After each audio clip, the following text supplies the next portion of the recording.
Hi, my name is Tim Wolf Jr. I am a bass instructor.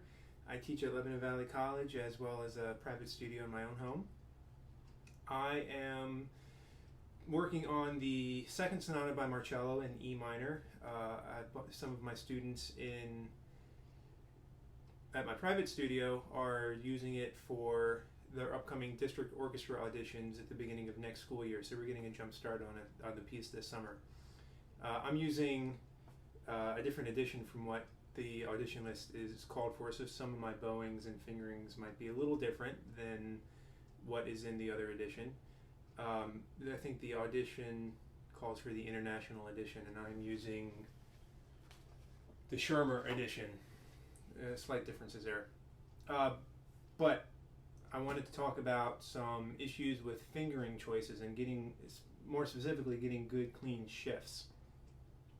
I was just working with a student on the opening measure of the piece.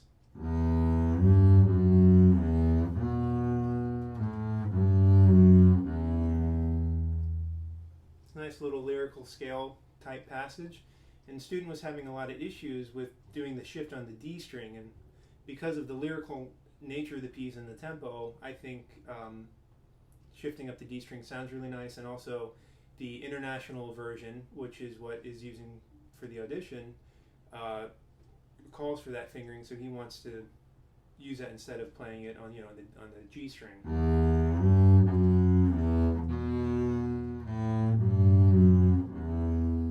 A little bit of a difference in sound. What we were working on was trying to get that descending pattern from the B, right?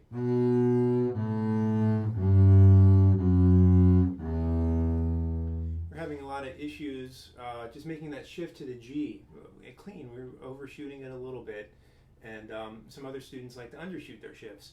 So we were working on trying to visualize the shift and figure out how to get a good roadmap of the fingerboard on the bass instead of putting markers or pencil marks or tape or whatever. So I think about the grid. I'm also a bass guitarist, so I grew up playing that for a few years before I started the double bass, and I kind of have a strong visual roadmap of the bass when I play. The method I use for getting a shift clean is, first and foremost, make sure you're hearing it. Play it on a piano or a bass guitar with a fixed pitched instrument, and make sure you can actually sing the melody in tune and you're hearing it correctly. If that's the case and you're just having a problem with the shift, then we want to focus on that, and we don't have to worry about the ear issue as much. So I like to use, I just call it finger replacement with the shifts, where before we get to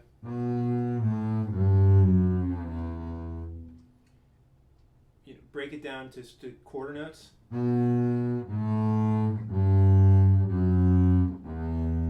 the finger replacement comes in where we're playing some notes twice but with two different fingers. So if we can find and get that B in tune really well, you can check the harmonic on the E string, right? You have the harmonic. We used to tune those sometimes, right?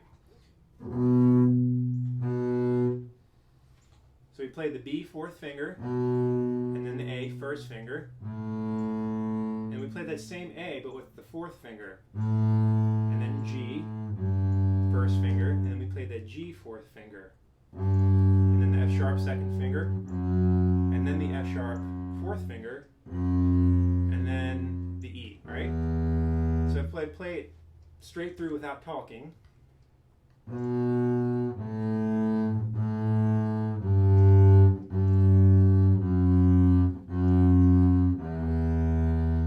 Maybe a little faster. And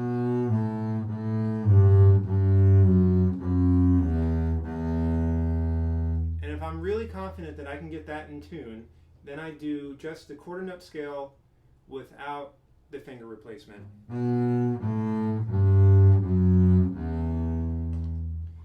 And if I'm confident that that's in tune, then we have to worry about the musical aspects, which are rhythm, bowings, dynamics, expression, vibrato, so on and so forth. Although with Baroque music, you could argue not to use any vibrato, maybe just a tiny bit. So I'll play the opening couple of bars one more time.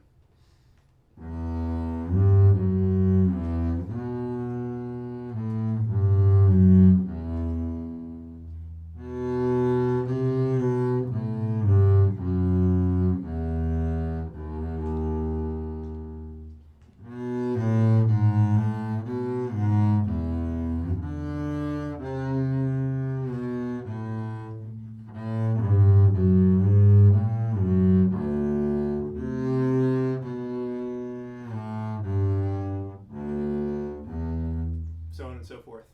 I hope you found this tip on shifting very helpful, and if you would like more information, you can contact me. I am available for private lessons, both at Lebanon Valley College and out of my home.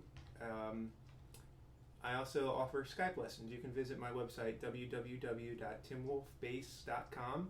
The link is somewhere below in the description of the video. So thank you for listening, and I hope that helped.